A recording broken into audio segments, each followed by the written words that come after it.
Hello bachcho, let's read the question. The question says that a saturated solutions of HCl3 has a vapor pressure of 17.20 mmHg at 20 degrees Celsius. While the pure water vapor pressure is given 17.25 mmHg, solubility product KSP of HCl3 at 20 degrees Celsius is. Basically हम HCl3 को क्या कर रहे हैं, water में dissolve कर रहे हैं।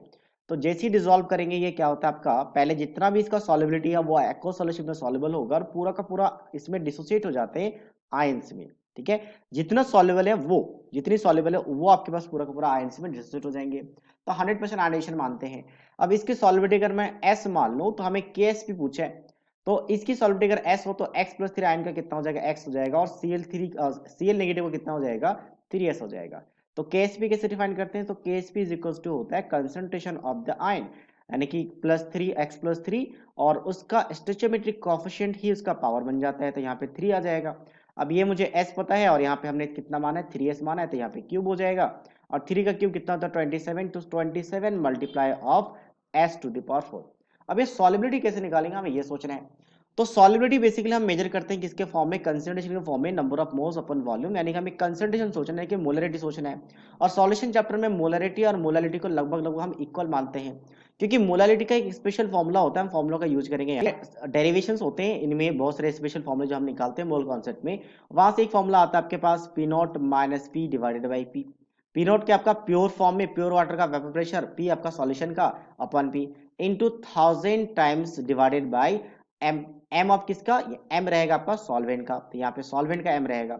अब आई वन ऑफ फैक्टर से मल्टीप्लाई भी किया जाता है मोलरिटी के साइड में, अगर यहाँ पे वन ऑफ फैक्टर 1 से ज्यादा हो, तो वन ऑफ फैक्टर कैसे डिफाइन करते हैं, that is equal to 1 plus of n-1 into alpha. और जैसे मैंने कहा कि 100% डिसोसिएशन है, तो अल्फा का वैल्यू 1 हो जाएगा। 1 रखेंगे तो I is equal to N के इक्वल आ जाएगा, कैंसिल आउट हो गए। और n होता है number of ions after dissociation, तो 4 आयन है तो n का वैल्यू 4 हो चुका है। तो यहाँ पे हम रख लेते हैं, ठीक है, ये 4 हो चुका है। ये वैल्यू मुझे पता है, दैट इज 17.25। ठीक है, प्योर फॉर्म में वाटर का वेपर प्रेशर है 17.25 और इसका वेपर प्रेशर कितना आपका 17.20। डिवाइड कर लेंगे किससे, आपके पास ये रहेगा 17.20 के साथ, और मल्टीप्लाई करना हमें 1000 के साथ, और डिवाइड करना molar mass of solvent that is 18 water का। वाटर एक सॉल्वेंट है, तो यहां से आपका क्या आ जाएगा, अच्छा एक चीज गलत क्या है, यहाँ पे हमें आई का वैल्यू 4 है, तो मोलालिटी निकालना है, और मोलालिटी है मोलालिटी के इक्वल हो जाएगा, तो मोलालिटी यहां से आ जाता है 0.04। ये तो यही आपका मोलारिटी होगा और यही आपका सॉलिबिलिटी होगा। तो अब यहाँ पे रख लेते हैं आपका KSP। तो KSP क्या हो जाएगा, हमने ऑलरेडी निकाल के रखा था, 27 इंटू S⁴ मतलब 4 इंटू 10⁻⁻² का पावर 4 आ जाएगा। तो इसको मल्टीप्लाई करने के बाद ये लगभग आ जाता है 7 इंटू 10⁻⁻5, जो कि ऑप्शन डी के साथ मैच कर रहा है। So that means option D is the right answer of this question. So I hope you understood it well. All the best.